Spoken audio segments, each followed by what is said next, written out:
MGR TV நேயர்களுக்கு அன்பு வணக்கம். நம்மோடு மூத்த பத்திரிகையாளர் திரு நக்கீரன் பிரகாஷ் இணைந்திருக்கிறார். வாருங்கள் அவரோடு பேசலாம். சார் வணக்கம். வணக்கம் மார்ஷல் சார், வணக்கம்.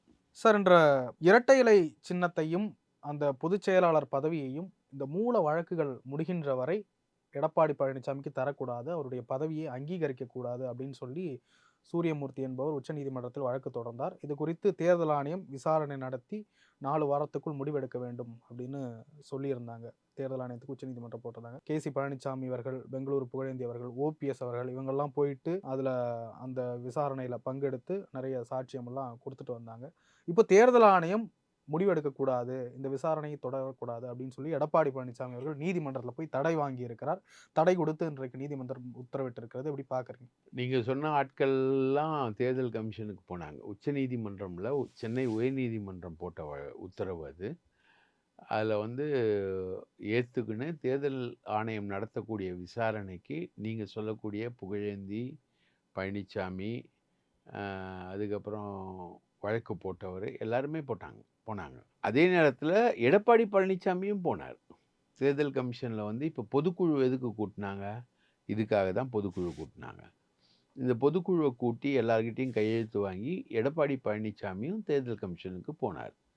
அப்போது தேர்தல் கமிஷனுக்கு போய் பதில் கொடுத்தவர் ஏன் இப்போ வந்து திடீர்னு தேர்தல் கமிஷனுக்கு தடை விதிங்கள் அப்படின்னு ஒரு மனு போடுறாரு. அதை வந்து ஒரு பக்கம் மட்டுமே எடப்பாடி பழனிசாமியின் பக்கம் மட்டுமே விசாரித்து விட்டு நீதிமன்றம், உயர்நீதிமன்றம் ஒரு தடை உத்தரவை கொடுக்குது.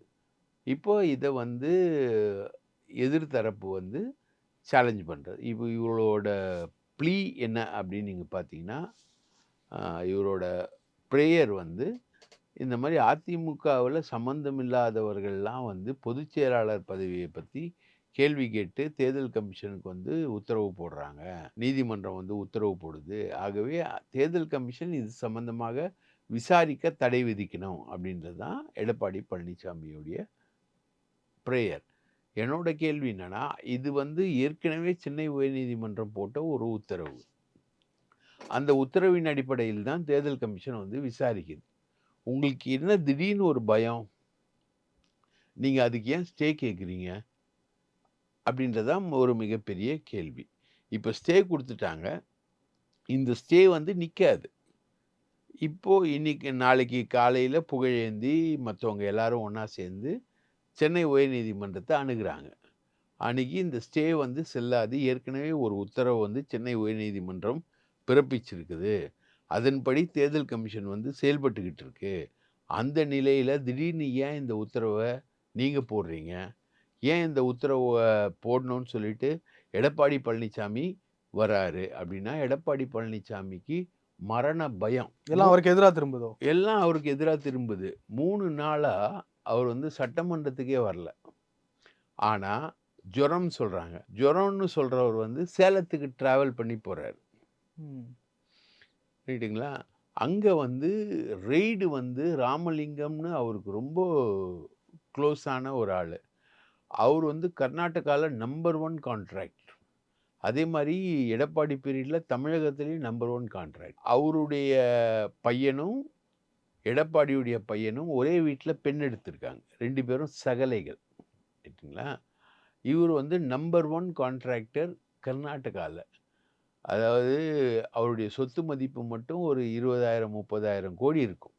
அவ்வளோ சொத்துக்கள் உள்ளவர். சட்டப்படி லீகலாகவே ஒரு 15,000 to 30,000 crore வரைக்கும் அவருடைய ப்ராப்பர்ட்டி இருக்கும் லீகலாகவே. இந்த 2000 ரூபாய் நோட்டு அறிமுகப்படுத்தப்பட்டப்போ சேகர் ரெட்டி வீட்டில் வந்து ரெய்டு நடத்தி அந்த நோட்டெல்லாம் பிடிக்கிறாங்க. அவர் வந்து அது குவாரியிலேருந்து வந்த காசுன்னு ப்ரூஃப் பண்ணிட்டு போயிடுறாரு. ஆனால் இவங்க மேலே போட்ட கேஸ் வந்து இன்னும் பெண்டிங்கில் இருக்கு. கூவத்தூர் முகாம் நடக்கும் பொழுது சசிகலா வந்து இவருக்கு முதல்வர் பதவி கொடுத்தப்போ கேட்குறாங்க, இந்த மாதிரி மத்திய அரசு தாக்குதல் நடத்துமே, என்ன பண்ணுவீங்கன்னு. ஆமாம்மா, என் சொந்தக்காரங்க மேலேயே மத்திய அரசு வந்து தாக்குதல் தொடுத்து விட்டது. அவங்கள வந்து கேஸ் போட்டு வச்சிருக்கு. அது வந்து ஒரு பெரிய கேஸு. அவங்க அதில் தப்பிக்க முடியாமல் தவிக்கிறாங்க.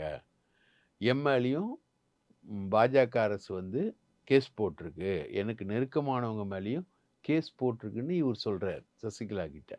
ரைட்டுங்களா? அதோட தொடர்ச்சியா தான் இவர் பிஜேபியோட காம்ப்ரமைஸ் ஆகுறாரு. பிஜேபியோட போறாரு. எல்லாத்தையும் போறாரு. அந்த சசிகலாவையும் தினகரனையும் கட்சியை விட்டு தூக்குறார். இவரே தூக்குறார். யார் முதல்வராக்குனாங்களோ அவங்கள தூக்குறார். இப்ப என்ன கிரைசிஸு?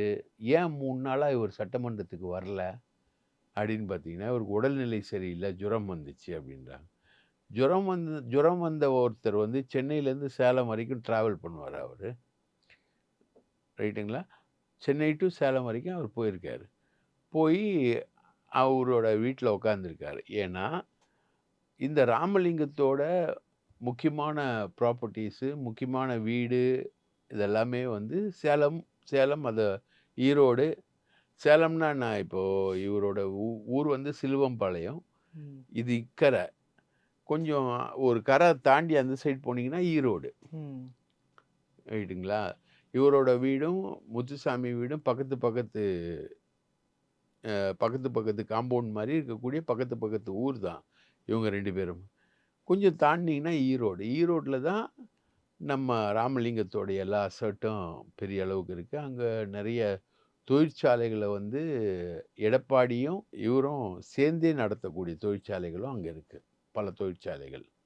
அதுல ஒண்ண வந்து நாங்க நக்கீரன்ல ஃபோட்டோகிராஃப் பண்ணியே நாங்க எடுத்தோம். அப்போ போகும்போது. எடப்பாடியுடைய ஃபேக்ட்ரி இது அப்படின்னு சொல்லிட்டு. அவரு வந்து காவேரி தண்ணியெல்லாம் திருடிக்கிட்டு இருந்தாரு. நெறைய பம்பு வச்சுக்கிட்டு அந்த காவேரி தடுப்பணை வந்து அவங்க ஊர்ல சிலுவம்பாளையம் பக்கத்துல கட்டியிருக்காங்க. அந்த தடுப்பணையிலேருந்து நெறைய தண்ணிக்கு வந்து அவருக்கு சொந்தக்காரங்க நிலத்துக்கு பாய்ச்சிக்கிட்டு இருந்தாருன்னு தான் ஸ்டோரி. அப்போ போகும்போது அங்க ஒரு ஃபேக்ட்ரி வந்து எடப்பாடியுடைய ஃபேக்ட்ரிய பார்த்தோம். அங்க வந்து ராமலிங்கம் தான் அத நடத்துறாருன்றதையும் நாங்க ஃபோட்டோவோட பதிவு பண்ணோம். ஸோ அந்த ஃபேக்ட்ரி உட்பட எல்லாமே ரெய்டுக்குள்ளாயிருக்கு. இது எப்படி சொல்றாங்கன்னா, இன்கம் டேக்ஸ்ல இதுக்கு பேரு என்கவுண்டர்ன்னு சொல்றாங்க. என்கவுண்டர்ல ஒருத்தன போடுறாங்கன்னா, அவன் செத்து போயிடுவான்ல. ஆமா. அந்த மாதிரி ஒரு ரெய்டு 3வது நாளா நடக்குது. ம். இந்த ராமலிங்கத்த ஏன் குறி வைக்கிறாங்க? எதுக்காக குறி வைக்கிறாங்க? ராமலிங்கம் ஒரு கான்ட்ராக்டர். சென்னை, தமிழ்நாடு, கர்நாடகா எல்லா இடத்துலயும் வந்து ஒரு கான்ட்ராக்டர். அவர ஏன் இப்போ வந்து குறி வைக்கிறாங்க அப்படின்னா, அது எடப்பாடி பழனிச்சாமிய குறி வைக்கிற நிகழ்வு தான் அது. ம். எடப்பாடி பழனிச்சாமிய முழுசா குறி வைக்கிறாங்க. ம். முழுசா குறி வைக்கிறதுக்கு ராமலிங்கத்த குறி வச்சு, இவரோட பணம் அங்க உள்ள இருக்கு. ம். உங்களுக்கு ஒரு தகவல் தெரியுங்களா? பழனிச்சாமியும், வேலுமணியும் பிசினஸ் பார்ட்னர்கள். ம். 2 பேரும் கட்சியில இணைஞ்சவங்க கிடையாது. 2 பேரும் பிசினஸ் பார்ட்னர்கள். இவங்க வேலுமணியுடைய பணம் வந்து பெரிய அளவுக்கு வெளிநாடுகள்ல இருக்கு. உதாரணமா ஆஸ்திரேலியா. அவருடைய மகன் வந்து ஆஸ்திரேலியால ஃப்ளைட் ஓட்டுற படங்கள்லாம் அந்த பீரியட்ல வெளியில வந்துச்சு. நெறைய நம்ம பார்த்துருக்கோம். அந்த மாதிரி இவங்க 2 பேரும் பிசினஸ் பார்ட்னர்ஸ். அதே மாரி ராமலிங்கமும், எடப்பாடி பழனிசாமியும் பிசினஸ் பார்ட்னர்ஸ். ஒரு கட்டத்தில திமுக ஆட்சியில வந்து கான்ட்ராக்ட் குடுக்கல இவங்களுக்கெல்லாம் அப்படின்னோனே, எங்களது உறவினர்கள் என்பதால் கான்ட்ராக்ட் குடுக்கலையான்னு ஹைகோர்ட்டுக்கே போறாங்க. போய் இவங்க கான்ட்ராக்ட்லாம் வாங்குறாங்க. திமுக அரசுகிட்டேருந்து கான்ட்ராக்ட்லாம் வாங்குறாங்க. இந்த நிகழ்வுகள்லாம் தெரியும். ஸோ இந்த என்கவுண்டர வந்து பிஜேபி அரசு, மத்திய நிதித்துறை அமைச்சர் நிர்மலா சீதாராமன் வந்து ராமலிங்கத்து மேலே ஏவுற நோக்கம் என்பது எடப்பாடி பழனிசாமியை செயலிழக்க வைக்க வேண்டும். ம். எடப்பாடி பழனிசாமி பாஜக கூட்டணிக்கு ஒத்து வர மாட்டேன்கிறார். அதனால ம். அவர வந்து செயலிழக்க செய்யணும்னா, அவர சுத்தி இருக்கிறவங்கள அடிக்கணும். இல்ல எடப்பாடி பழனிசாமி அவர்கள் மேல டைரக்ட்டா அட்டாக் பண்ண எதுவும் காரண காரியங்கள் கிடைக்கலையா? இல்ல பண்றதுக்கு தயங்குறாங்களா? எடப்பாடி பழனிசாமி மேல டைரக்ட்டா அட்டாக் பண்ணீங்கன்னா, நீங்க பொலிட்டிக்கல் ரீசன் அவர் எடுத்துருவாரு. ஓகே. அரசியல் ரீதியா அவர் எடுத்துருவாரு. அதனால அவர சுத்தி இருக்கிறவங்கள தானே கை வைப்பாங்க. அப்போ ம். அவருக்கு வலிக்கும்ல. ம். அவர சுத்தி இருக்கிறவங்கள கை வச்சா அவருக்கு வலிக்கும். இப்போ 3 நாளா அவரு இவ்ளோ பெரிய யார் அந்த சாருன்னு சொல்லிட்டு பேட்ஜ் எல்லாம் குத்திக்கிட்டு, அவர் வந்து சட்டமன்றத்துக்குள்ள நுழைஞ்சாரு. சட்டமன்றத்துக்குள்ள பல வேலைகள பண்ணாரு. ம். அதுக்கப்புறம் அவர் சைலன்ட்டா இருக்கார்ல. அப்போ அவருக்கு செட்பேக் இருக்கு. அப்பதான் இந்த பெட்டிஷனையும் ஹைகோர்ட்ல ரெடி பண்ணி போட்டு வாங்குறாங்க. இதுக்கு ஒரு தடை வேணும் ம். அப்படின்னு சொல்லிட்டு வாங்குறாங்க. அப்போ பிஜேபி வந்து 2 வேலைகள் செய்யுது. ஒண்ணு ம். வந்து ரெட்டை இலைய முடக்குது. முடங்கிரும். முடக்குது. ம். 2வது எடப்பாடிய சுத்தி இருக்கிறவங்க எல்லாரையும் கை வச்சுக்கிட்டு இருக்கு. சேலம் இளங்கோவன் வீட்ல பெரிய அளவுக்கு ரெய்டு நடந்தது. ம். ரெய்டு நடந்து அது பெரிய பிரச்சனைக்குள்ளாச்சு. ம். அதுலயும் சேலம் இளங்கோவன நீங்க சொல்ற மாரி நேரடியா கை வைக்கல. சேலம் இளங்கோவனுடைய சம்மந்திய தான் கை வைக்கிறாங்க. அதே மாரி இங்க வந்து மிதுன நேரடியா கை வைக்கல. மிதுனுடைய சகலையுடைய அப்பாவ தான் கை வைக்கிறாங்க. சுத்தி சொந்தங்கள். இந்த சொந்தங்கள் இப்படி பெரிய அளவுக்கு வருது. இப்போ நடிகர் விஜய்க்கு வந்து பிரிட்டோ அப்படின்னு சொல்லிட்டு ஒரு மாமா இருக்காரு. பிரிட்டோ சாதாரணமா இருந்தவர் தான். இன்னைக்கு வந்து பல 1000 கோடிக்கு சொந்தக்காரரா அவரு இருக்காரு. அவரு தான் விஜயுடைய முக்கியமான பலம். இப்போ விஜய கை வைக்கிறதுக்கு பதில் பிரிட்டோவ கை வச்சா விஜய்க்கு வலிக்கும்ல. அதே மாரி ராமலிங்கத்த கை வச்சா வலிக்கும். அதுக்காக ராமலிங்கத்த என்கவுண்டர்ன்ற பேட்டர்ன் அளவுக்கு மிக தீவிரமான ஒரு ரெய்ட வருமான வரித்துறை இன்னைக்கு கொண்டு போயிட்டுருக்கு. இன்னும் முடியல ம். ரெய்டு. 3வது நாளா தொடருது. 3 நாளா ஒரு ரெய்டு தொடருதுன்னா, அதோட விஷயங்கள் எப்படி? அவருடைய ரியல் எஸ்டேட் நிறுவன அலுவலகங்கள், அவர் நடத்தக்கூடிய ஒரு தேநீர் கடை, இனிப்பு கடை, மன்னா ஸ்வீட்ஸ் அப்படின்ற அந்த இனிப்பு கடை வரைக்கும் விடல அவங்க. எல்லாத்தையுமே இது பண்றாங்க. இப்ப துரைமுருகன கை வைக்கும்போது, துரைமுருகனுடைய மருமகள் நடத்தக்கூடிய கிங்ஸ்டன் கல்லூரி. அந்த கல்லூரிய கை வைக்கிறாங்க. ம். அது துரைமுருகனுக்கான டார்கெட்டு. அப்போ அங்க கை வைக்கிறாங்க. பூங்கா சீனிவாசன் ஒருத்தரு 2019ல நடந்த தேர்தல்ல பண விநியோகம் வந்து கதிரானந்துக்காக பண்ணாரு அப்படின்னு அவரையும் கை வைக்கிறாங்க. அவர சுத்தி இருக்கக்கூடிய ஆட்கள் எல்லாரையும் கை வைக்கிறாங்க. சரிங்களா? அப்போ துரைமுருகன் பணிவார். அதே மாரி சேலம் இளங்கோவன அவரோட சம்மந்திய கை வச்சாங்க. இப்போ இவர வந்து ராமலிங்கத்த கை வைக்கிறாங்க. பிஜேபி வந்து ஒரு அஃபென்சிவ் மூட்ல இறங்கி நிக்குது. சரிங்களா? சென்ட்ரல் கவர்மெண்ட்ன்றது ஒரு பெரிய எஸ்டாப்ளிஷ்மென்ட். அத நீங்க பகைச்சுக்கினீங்கன்னா, உங்களுக்கு பெரும் பிரச்சனை தான் வரும். ம். அது எடப்பாடிக்கு நல்லா தெரியும். அப்போ 1 இது. 2வது என்ன ஆப்பரேஷனு? ரெட்டை இலைய முடக்கிறதுக்கு தேர்தல் கமிஷன்ல ஒரு ஆப்பரேஷன் நடந்துகிட்டு இருக்கு. அத வந்து நிறுத்தணும் அப்படின்னா, ஹைகோர்ட்டுக்கு போயி மனு போட்டு, அத ஒரு வழக்காக்கி அத நிறுத்தணும். சூரியமூர்த்தின்னு ஒருத்தர் குடுத்திருக்காரு. புகழேந்தின்னு ஒருத்தர் குடுத்திருக்காரு. கேசி பழனிச்சாமின்னு ஒருத்தர் குடுத்திருக்காரு.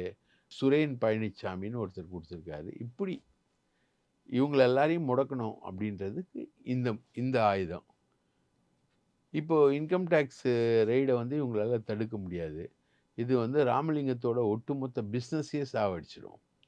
இன்கம் டாக்ஸ் உள்ள பூந்துச்சுன்னா, ஒட்டுமொத்தமான பிசினஸே செத்து போயிடும். அப்போ அது என்ன பண்றது? அது எப்படி காம்பன்சேட் பண்றது? அப்படின்றதுக்காக எடப்பாடி பழனிசாமி பாஜக கால்ல விழுறாரு. ம். விழுந்து எப்படியாவது சரி பண்ணலாம் அப்படின்னு பார்க்குறாரு. ம். அதுக்குள்ள ஈரோடு கிழக்கு எலெக்ஷன் வந்துருது. ம். எலெக்ஷன்ல நிக்கிற ஐடியாவே ஏடிஎம்கேக்கு கிடையாது. ஏடிஎம்கே இந்த தேர்தல புறக்கணிக்கிற ஐடியால தான் இருக்கு இன்னைக்கு வரைக்கும். ரைட்டுங்களா? அதுக்கும் இதுக்கும் முடிச்சு போட்டு ஒரு மூவ தான் இந்த வழக்கு மூலமாகவும், ரெய்டு மூலமாகவும் எடப்பாடி பழனிசாமி பண்ணிக்கிட்டு இருக்காரு. ம். மொத்தத்துல எடப்பாடி பழனிசாமி காலில் விழ தயார் அப்படின்ற அடிப்படையில தான் இப்போ தன்னை காப்பாத்திக்கிறதுக்காக போராடிக்கிட்டு இருக்காரு. அவர வந்து ம்.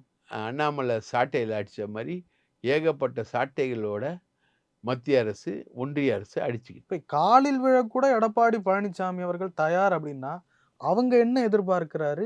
இவரு என்ன குடுக்கணும்? அவங்க எதிர்பார்க்கறது வந்து சசிகலா, டிடிவி தினகரன், ஓபிஎஸ் இவங்கள வந்து பாஜக அணின்னு ஒரு அணிய வந்து அவங்க உருவாக்குறாங்க. அந்த அவங்க தலைமையில. அவங்க தலைமையில. அந்த அணியோட அதிமுக உறவுக்கு வரணும். அதிமுக ஒரு குறிப்பிட்ட தொகுதிகள பிரிச்சுக்கணும். ம்.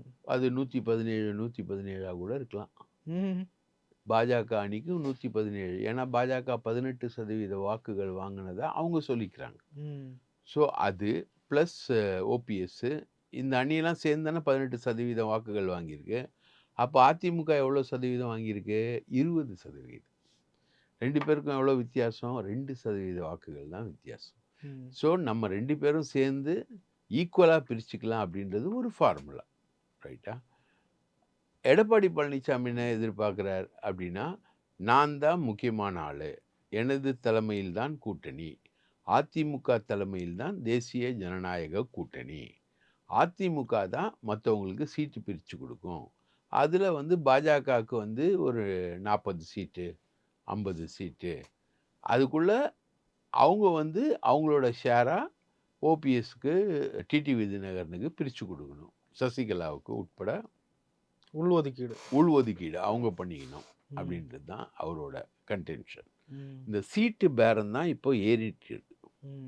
கூட்டணியை பற்றி இவங்களுக்கு பிரச்சனை இல்லை. இப்போ விஜய் வந்து கூட்டணிக்கு வர அவர் தயாராக இல்லை. இன்னைக்கு பொசிஷன் வரைக்கும் அவர் தயாராக இல்லை. நாளைக்கு என்ன பொசிஷன் சொல்ல முடியாது.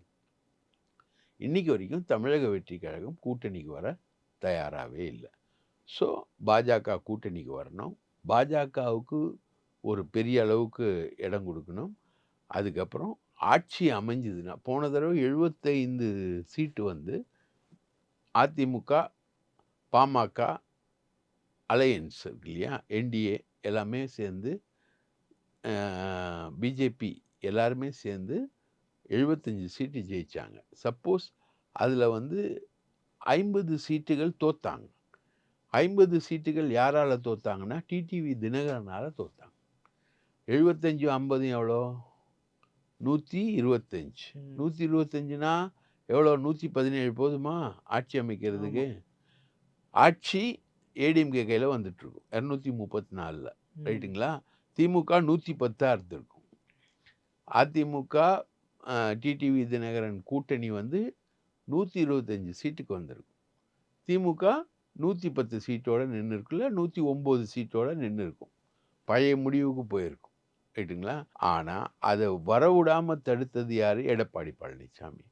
எடப்பாடி பழனிசாமி தான் பொதுச் செயலாளராக இருக்க வேண்டும் என்கிற சுயநலத்தால் அதிமுகவுக்கு மறுபடியும் இருந்த ஒரு வின்னிங் சான்ஸை கெடுத்தார், ரைட்டா?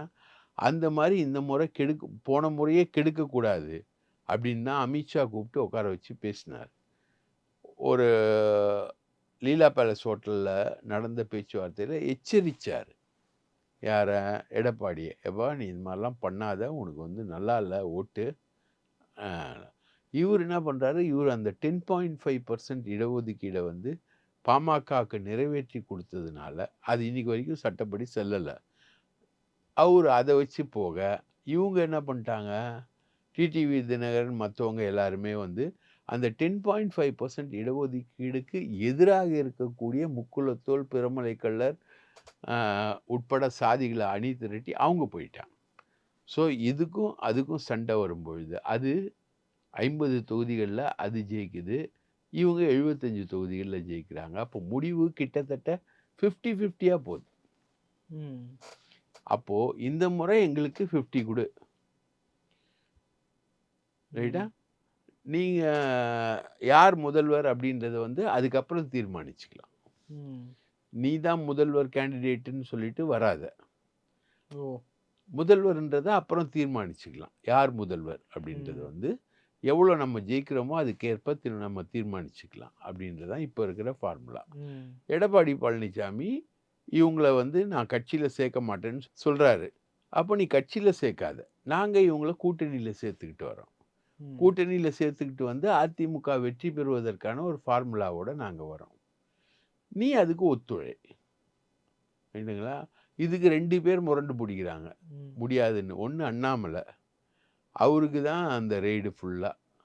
அண்ணாமலை பிரிக்ஸ்ன்னு சொல்லிட்டு செந்தில்ன்ற ஒரு வீட்டில் அண்ணாமலை மச்சான், மனைவி எல்லாரும் சேர்த்த சொத்துக்கள் எல்லாத்தையுமே டீட்டெயில் எடுத்துட்டு அவங்க ரெய்டு. அண்ணாமலைக்கு ஒரு ரெய்டு முழுக்க கொடுத்தாச்சு. அண்ணாமலை வந்து சரண்டர். நான் வந்து மேலிடம் சொல்கிறது எதையும் நான் கேட்டுக்கிறேன். அதிமுகவுக்கும் எனக்கும் பர்சனலாக எந்த பகையும் இல்லை. அதிமுக உள்ளாட்சி மன்ற தேர்தலில் எங்களை ஒதுக்கிச்சு, அதனால் உஷாராகி நாங்கள் வந்து நாடாளுமன்ற தேர்தலில் வந்து அதிமுகவோட போகல, நாங்கள் தனியாக நின்று இது பண்ணோம். மற்றபடி எனக்கு அதிமுகவுக்கு எந்த பகையும் இல்லை.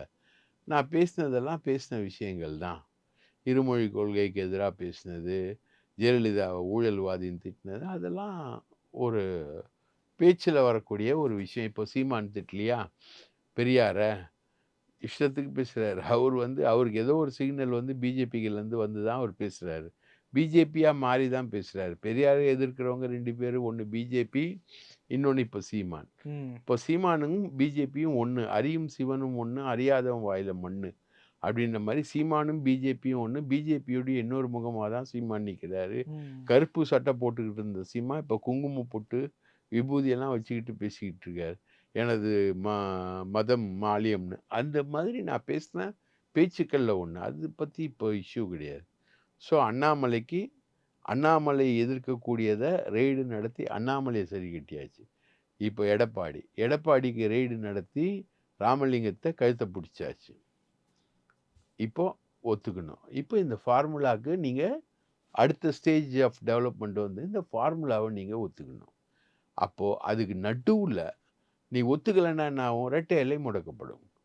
ரெட்டை இலை முடக்காம நம்ம எப்படி பாதுகாத்துக்கிறது? அதுக்கு நடுவுல ஒரு குறுக்கு சால் ஓட்ட ட்ரை பண்றது தான் எடப்பாடி வந்து உயர்நீதிமன்றத்துல போட்ட பெட்டிஷன். ரைட்டுங்களா? அதுக்கு வந்து டெம்பரரியா ஒரு ஸ்டே கிடைச்சிருக்கு. ம். ஆனா அந்த ஸ்டே வந்து நிரந்தரம் இல்ல. நாளைக்கே அந்த ஸ்டே வந்து உடைஞ்சிரும். ம். சரிங்களா? தேர்தல் கமிஷன் எல்லாருடைய மனுவையும் பரிசீலிக்க ஆரம்பித்து விட்டது. அந்த மனுவை பரிசீலிக்கிற விஷயம் என்பது கடைசி கட்டத்தை நோக்கி வந்து கொண்டிருக்கிறது. ம். ரைட்டுங்களா? இதுல வந்து நீ வந்து இப்போதைக்கு நான் பொதுச் செயலாளர் என்ற வகையில வந்து நீங்க வந்து பெட்டிஷன் போடுறதையும், அதை உயர்நீதிமன்றம் ஏற்றுக்கொள்வதும் வந்து அனுமதிக்க முடியாது. இன்னொன்னு பியூட்டிஃபுல் டெவலப்மெண்ட்னா, இந்த இந்த கேஸ் எல்லாமே வந்து வெறும் சென்னை உயர்நீதிமன்றத்தோட டைரக்ஷன்ல மட்டும் தேர்தல் கமிஷனுக்கு போல. புகழேந்தி வந்து டெல்லி உயர்நீதிமன்றத்திலிருந்து போறார். ம். அவரு அங்கேயும் பிரேயர வைப்பார். உங்க டைரக்ஷன் இப்போ சென்னை உயர்நீதிமன்றத்தோட டைரக்ஷன் பெருசா? டெல்லி உயர்நீதிமன்றத்தோட டைரக்ஷன் பெருசா? டெல்லி. டெல்லி. ஆக அவங்க அங்கேருந்து மூவ் பண்றாங்க. இங்கேயும் வந்து புகழேந்தி வந்து இங்கேயும் வந்து மூவ் பண்ணுவாரு. ம். ஸோ இந்த மூவ்மெண்ட் எல்லாமே வந்து எல்லா விதத்திலயும் நடக்கும். இப்போ ஒரு தற்காலிக வெற்றி வந்து எடப்பாடிக்கு கிடைச்சிருக்கு. ம். இந்த வெற்றிய வந்து கொண்டாடவும் முடியாது. எதுவும் பண்ண முடியாது. நீங்க என்ன பண்ணாலும் சரி, ஈரோடு கிழக்கு இடைத்தேர்தல்ல இரட்டை இலை கொடுக்கப்படாது. ஈரோடு கிழக்கு இடைத்தேர்தல் என்பது ஒரு மும்முனை போட்டி தேர்தலா தான் மாறும். சீமானு, திமுக ரைட்டுங்களா? சீமானு, திமுக, அதிமுக அந்த கடத்துல இருக்காது. அதுக்கு பதில் பாஜக. பாஜக அணியில வந்து தமாகவுக்கு அந்த சீட்ட குடுக்குறாங்க. ம். தமாகால வந்து மயூரா ஜெயக்குமார் நிக்கிறதா ஒரு சினாரியோ போச்சு. மயூரா ஜெயக்குமார் நிக்கல. அவருக்கு பதில் விடியல் சேகர் அந்த இடத்துக்கு வராரு. ம். ஸோ தமாகா கேண்டிடேட் விடியல் சேகர் வெர்சஸ் காங்கிரஸ் கேண்டிடேட். திமுக அணியில கூட்டணியில காங்கிரஸ்க்கு தான் குடுக்குறாங்க. ஈவிகேஎஸ் பையனுக்கு சான்சஸ் அதிகம். ஈவிகேஎஸ் பையனுக்கும் தமாகாவுக்கும் இடையான போட்டி. நடுவுல சீமான் வந்து குறுக்கு சால் ஓட்டுவாரு. ரைட்டுங்களா? இதுதான் வந்து இப்ப இருக்கக்கூடிய சினாரியோ. இதுக்குள்ள அதிமுகவும் வரல, தமிழக வெற்றி கழகமும் வரல. ம். ஸோ இந்த சீன்ல அதிமுக ஏன் வரல அப்படின்னா, அதிமுகவுக்கு இரட்டை இலை கிடைக்காதுன்னு எடப்பாடிக்கு நல்லா தெரியும். இரட்டை இலை இல்லாம அவங்க வந்தாங்கன்னா, இந்த தேர்தலே ஒரு அவங்களுக்கு முடிவுரை எழுதக்கூடிய தேர்தலா மாறிடும். ம். இரட்டை இலை இல்லாம வந்தாங்கன்னா. அவங்க வந்து ஒரு 3 பிளேஸோ, 4த் பிளேஸோ போவாங்க. சப்போஸ் சீமானுக்கு பின்னாடியே போறாங்கன்னு வச்சுக்கோ. அப்போ அதிமுகவுடைய முகம் என்ன ஆகும்? அதிமுக வந்து சீட்டு கேட்கக்கூடிய திறன் என்ன ஆகும்? அதனால இந்த தேர்தலை வந்து அவங்க புறக்கணிக்கிறாங்க. ஸோ இதுதான் ஈரோடு கிழக்கோட சினாரியோ. ம். இந்த சினாரியோ இப்படியே போகும். ம். இதுல நடக்கக்கூடிய டெலிபரேஷன் இதெல்லாம் வந்து இந்த 1 1/2 வருஷம் டைம் இருக்கு இன்னும். அதுக்குள்ள என்ன பண்ண முடியுமோன்றத பாஜக பண்ணும். பாஜக அண்ணாமலைய வச்சுக்குமா? இல்ல அண்ணாமலைய தூக்கி போடுமா? அண்ணாமலைய தூக்கிட்டு தமிழிசைய போடுமா? இல்ல வேற யாரையாவது பாஜக நியமிக்குமா? அதிமுக அது வந்து அதிமுக எப்படி இந்த கூட்டணிக்குள்ள வருது அத பொறுத்து தான் அது ம். அமையும். ம். ஸோ இவ்ளோ கால்குலேஷனும் நடக்கிறதுக்கு இன்னும் 1 1/2 வருஷம் டைம் இருக்கு. சார், நிறைய விஷயங்கள பகிர்ந்து கொண்டீங்க. ரொம்ப நன்றி சார். வாய்ப்பளித்ததற்கு மிக்க நன்றி.